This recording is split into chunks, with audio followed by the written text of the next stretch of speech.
444 metre അവിടെ തിരുവനന്തപുരത്ത് നിന്ന് വരെ കിലോമീറ്റർ തിരുവനന്തപുരത്ത് നിന്ന് വരെ പൂർത്തിയായി കഴിഞ്ഞാൽ 3-4 മണിക്കൂർ കൊണ്ട് നമുക്ക് അവിടെ എത്താൻ പറ്റൂ.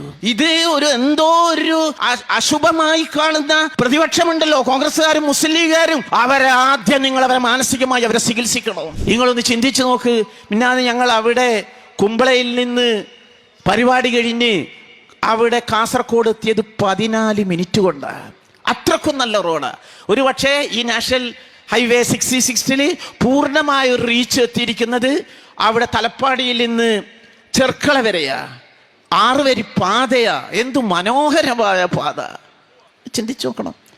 ഒരു ഗൾഫുകാരൻ വന്നു കഴിഞ്ഞാൽ ഗൾഫുകാരൻ എന്തിന് പോകണം അങ്ങോട്ടേക്ക്?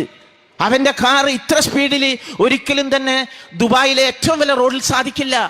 ഇനി ഇത് എത്ര 444 മീറ്റർ അവിടെ തിരുവനന്തപുരത്ത് നിന്ന് വരെ കിലോമീറ്റർ തിരുവനന്തപുരത്ത് നിന്ന് വരെ പൂർത്തിയായി കഴിഞ്ഞാൽ 3-4 മണിക്കൂർ കൊണ്ട് നമുക്ക് അവിടെ എത്താൻ പറ്റൂ. ഇതിനോട് സഹകരിക്കണ്ടേ? ഇത് എന്തോ ഒരു അശുഭമായി കാണുന്ന പ്രതിപക്ഷമുണ്ടല്ലോ, കോൺഗ്രസ്സുകാരും മുസ്ലിം ലീഗുകാരും. ആദ്യം നിങ്ങൾ അവരെ മാനസികമായി അവരെ ചികിത്സിക്കണം. നിങ്ങൾ ഒരു കാര്യം മനസ്സിലാക്കേണ്ടത്, ഈ നാഷണൽ ഹൈവേ 66 ഏറ്റവും നന്നായി പൂർത്തിയായിരിക്കുന്ന എവിടെയാണെന്നറിയില്ലേ? മലപ്പുറം ജില്ലയിലാ. ഏകദേശം നന്നായിട്ട് പൂർത്തിയായിട്ടുണ്ട്. ഇവിടെ ഭരണപക്ഷം ഒരിക്കലും തന്നെ പ്രതിപക്ഷമെന്നോ ഭരണപക്ഷമെന്നോ കൂടാതെ വികസനത്തിന്റെ പാതയിൽ രാജപാത തുറന്നിടുകയാ. 6 വരി പാതയാ. അടുത്തൊരു അനുഭവം ഉണ്ടായി.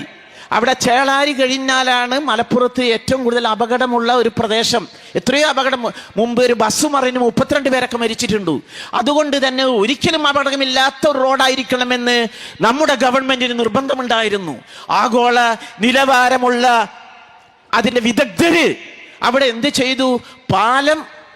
റോഡിൽ പാലം പണിയുന്നതിന് മുമ്പ് 6 തൂണിന്റെ മേലെ പാലം പണിതു.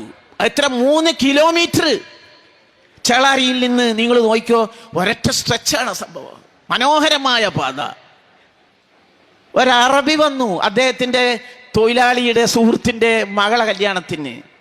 ഈ ചേളാരിയിലെ പാതയിൽ കൂടി ഈ 6 വരി പാതയിലൂടെ സഞ്ചരിക്കുന്ന സമയത്ത് ആ മനുഷ്യൻ പറഞ്ഞു, മാഷാ അല്ലാഹ്, ഇത് ഞങ്ങളുടെ ദുബായിലെ ഷേഖ് സായിദ് റോഡിനേക്കാൾ ഭംഗിയുള്ള റോഡാണല്ലോ. നമ്മുടെ ആതിഥേയനായ മുസ്ലിം ലീഗുകാരൻ ആവേശം കയറി. അയാൾ കാറിൻ്റെ പിന്നിൽ നിന്ന് മെല്ലെ പറഞ്ഞു, ഇതൊക്കെ നമ്മളെ കുഞ്ഞാപ്പ് ഉണ്ടാക്കിയതാണ്.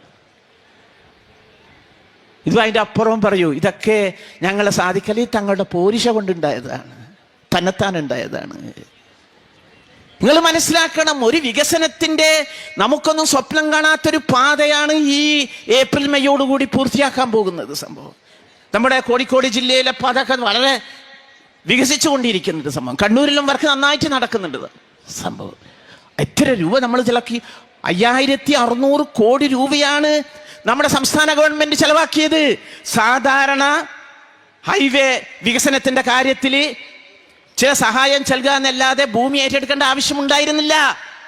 ഇത് 2016 അന്നത്തെ ഉമ്മൻചാണ്ടി ഗവൺമെന്റ് ഫയല് പൂട്ടിവെച്ച് ഇതൊന്നും നടക്കൂല എന്ന് പറഞ്ഞ് പോയതാ. അതുപോലെ തന്നെ നമ്മുടെ നാഷണൽ ഹൈവേ അതോറിറ്റി അവരുടെ ഓഫീസ് പൂട്ടിപ്പോയതാ. അപ്പോഴാണ് സഖാവ് പിണറായി വിജയൻ അവരെ തിരിച്ചു വിളിക്കുന്നത്. അങ്ങനെ പൂട്ടിപ്പോകാൻ പാടില്ല. ഇതൊരു നാട്ടിന്റെ സ്വപ്നമാ, ഒരു നാട്ടിന്റെ നാടിമിടിപ്പാ.